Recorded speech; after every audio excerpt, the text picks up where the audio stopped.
Salut tout le monde, aujourd'hui on se retrouve pour une nouvelle ouverture.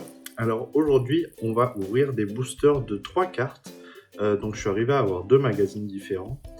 Et je voulais voir ce que ça donnait. Donc on a 2 cartes de ce côté, 2 boosters et 4 boosters ici. Et on va s'ouvrir ça ensemble et voir ce que ça donne.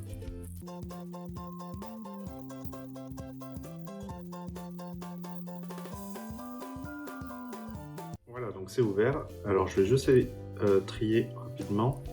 Donc on a 2 duos de choc, 2 alliances infaillibles, on a un clash des rebelles et un voltage éclatant. Du coup on va prendre d'abord les duos de choc, alliance infaillible, on va faire clash des rebelles et on va finir avec du voltage éclatant.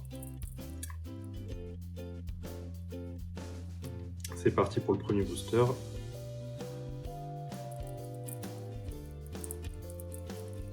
Alors du coup ça va être une vidéo qui va être plutôt rapide. Mais ça m'intéressait et je voulais quand même partager ça avec vous, même si ça devrait passer plutôt vite. Alors, donc c'est pas un code qu'on a, on dirait. On a une sorte de petit livret.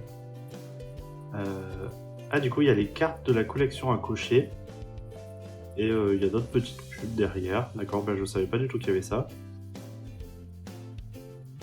On commence avec un Nidoran femelle en effet minimaliste. On a un pan d'espiègle en sorte de pâte à modeler. Le Voltorb. Et voilà. Oui, on n'a que 3 cartes. Pour le deuxième booster. Alors je sais pas du tout si on peut avoir vraiment des cartes super rares dans ce type de booster. Mais du coup c'est pour ça que je voulais essayer de voir ce qu'on pouvait arriver à choper.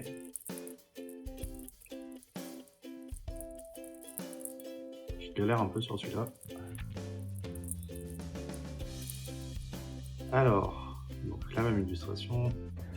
Du coup, on a un Tadmorph d'Alola qui est plutôt coloré, qui est pas mal.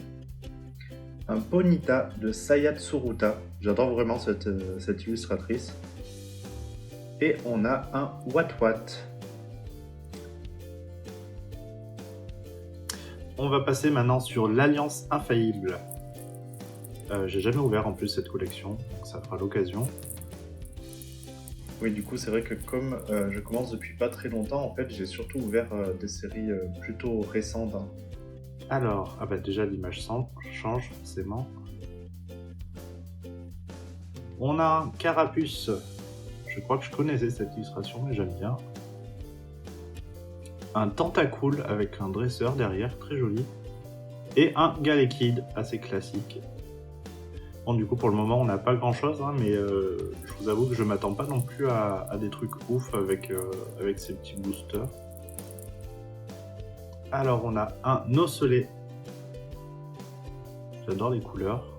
Un Riolu aussi, un peu en pastel. Et le Porygon. Le Porygon, c'est vraiment un Pokémon qui me rend un peu triste parce que je sais pas si vous saviez, mais il y a eu un gros souci lors de sa première apparition, et c'est seule apparition dans l'anime. Si vous voulez, on en reparlera un de ces jours. On est passé du coup sur du Clash du Rebelle, désolé, je vous ai pas trop montré.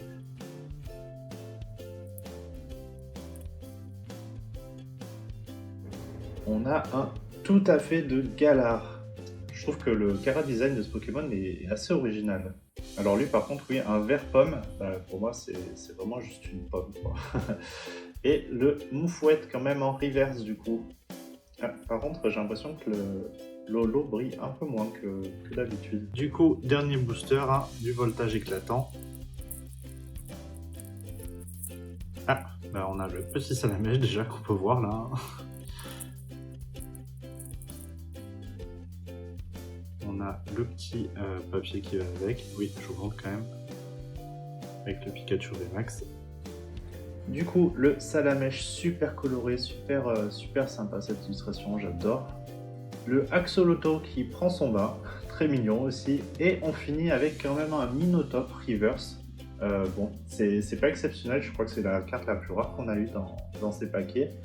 Mais bon, ça nous aura permis de voir ce qui était possible d'avoir, et j'ai l'impression que ça vaut quand même relativement moins de coût que si on achetait des boosters de 10 cartes, à voir peut-être si on en prend plus. Si la vidéo vous a plu, n'hésitez pas à liker, à la partager ou à vous abonner hein, si ce n'est pas encore fait. Quant à nous, on se retrouve du coup la prochaine fois pour une ouverture de coffret. Je crois que ça va être la première ouverture de coffret sur la chaîne. Je vous spoil pas ce que ça va être une petite surprise. En tout cas, je vous dis à la semaine prochaine.